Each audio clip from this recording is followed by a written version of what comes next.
جنگ بندی کے باوجود اسرائیل کے فضائی اور زمینی حملے، پولیس اہلکاروں سمیت 14 فلسطینی شہید، متعدد زخمی۔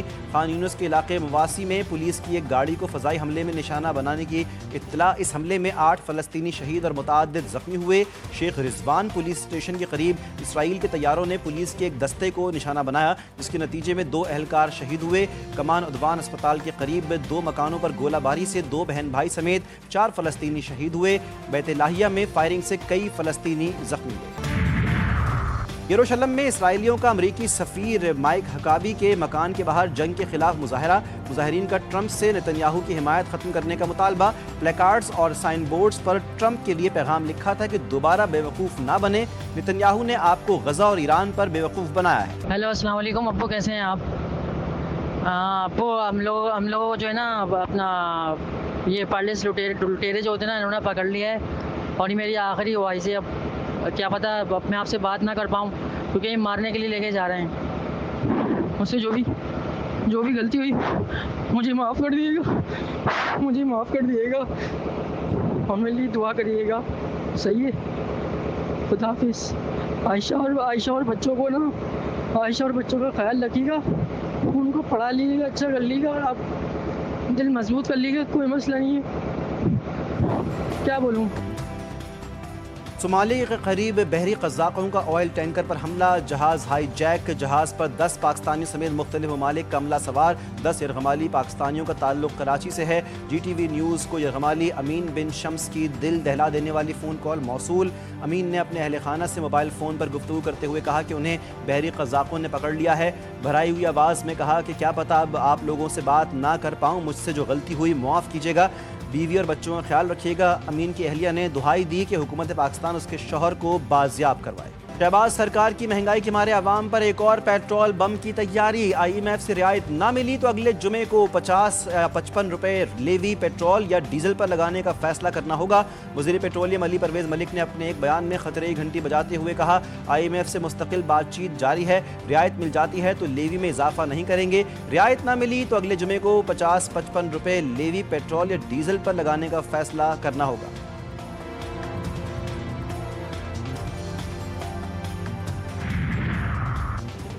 اسپارکو کی تاریخی کامیابی، پاکستان کا مقامی طور پر تیار کردہ الیکٹرو آپٹیکل سیٹلائٹ EO3 کامیابی سے خلا میں روانہ۔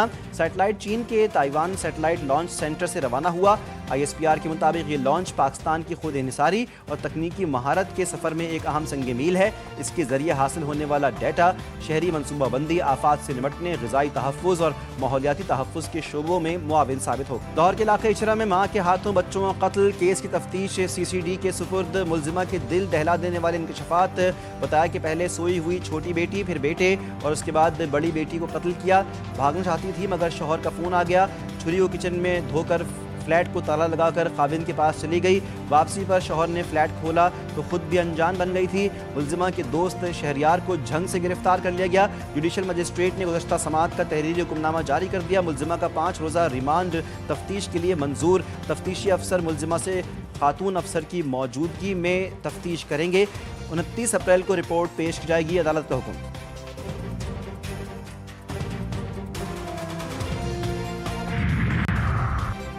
اسلام آباد جھنگی سیدہ میں بچے اور عورت سمیت ایک ہی خاندان کے 4 افراد کا بہیمانہ قتل۔ مقتولین میں میاں بیوی اور 2 بیٹے شامل۔ 3 افراد کو گولیاں ماری گئیں، ایک شخص کو تیز دھار آلے سے قتل کیا گیا۔ پولیس نے تفتیش کا دائرہ کار بڑھا دیا۔ واقعے کے بعد علاقے میں خوف و ہراس پھیل گیا۔ پولیس نے ابتدائی طور پر واقعے کو دیرینہ دشمنی کا شاخسانہ قرار دیا۔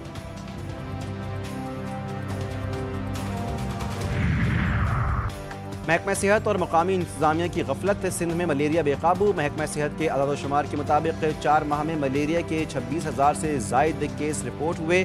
حیدرآباد ڈویژن سے 9,000، سکھر سے 2,900، لڑکانہ سے 7,300 کیسز کی تصدیق ہوئی۔ میرپور خاص ڈویژن سے 2,400، نواب شاہ سے 3,200، کراچی سے 225 کیسز سامنے آئے۔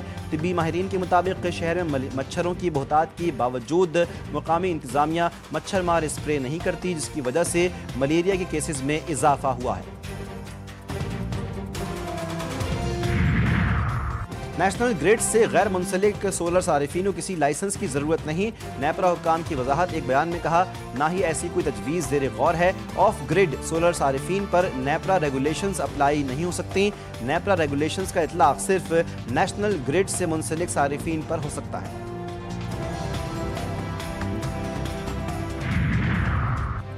جنگ بندی کے باوجود جنوبی لبنان میں اسرائیل کا ایک اور فضائی حملے میں 4 مزاحمت کار شہید۔ اسرائیلی فورسز کے مطابق حزب اللہ کے ٹھکانے کو نشانہ بنایا۔ حزب اللہ کی جوابی کارروائی مختلف علاقوں میں راکٹ برسا دیے۔ فلسطین میں 20 برس بعد مقامی کونسلوں کے انتخابات، 90 کونسلز کے چناؤ کے لیے ووٹ ڈالے گئے۔ ٹرن آؤٹ 41% رہا۔ مرکزی الیکشن کمیشن نتائج کا اعلان کل کرے گی۔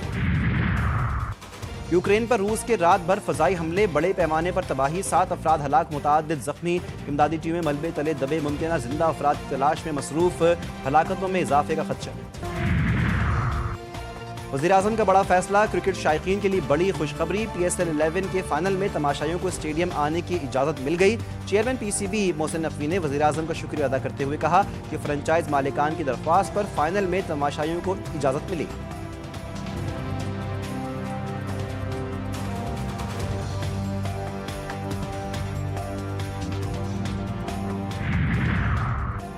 Pakistan super league season 11 Lahore Qalandars کی پشاور زلمی کو 6 وکٹوں سے شکست۔ پشاور زلمی نے مقررہ 20 اوورز میں 4 وکٹوں کے نقصان پر 199 رنز بنائے۔ مائیکل بریزول 83 رنز کی دھواں دھار باری کھیل کر نمایاں رہے۔ کپتان بابر اعظم نے 59 رنز بنائے۔ لاہور قلندرز نے 4 وکٹوں کے نقصان پر ہدف حاصل کیا، جبکہ کراچی کنگز نے کوئٹہ گلیڈیٹرز کو 9 وکٹوں سے شکست دے کر پلے آف کی دوڑ سے باہر کر دیا۔ کوئٹہ گلیڈیٹرز نے مقررہ 20 اوورز میں 6 وکٹوں کے نقصان پر 195 رنز جوڑے۔ کراچی کنگز نے 19ویں اوور میں 1 وکٹ گنوا کر مطلوبہ ہدف حاصل کیا۔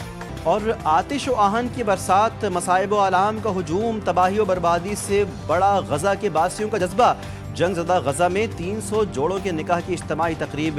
دیر البلح میں ہونے والی تقریب کا مقصد جنگ سے متاثرہ فلسطینیوں کی زندگیوں میں خوشی اور امید بحال رکھنا تھا۔ 300 جوڑوں میں بصارت سے محروم جوڑا بھی شامل تھا۔ اسرائیلی بمباری میں اپنی دونوں ٹانگیں کھو دینے والے جوڑے نے اس موقع کو زندگی کا یادگار لمحہ قرار دیا۔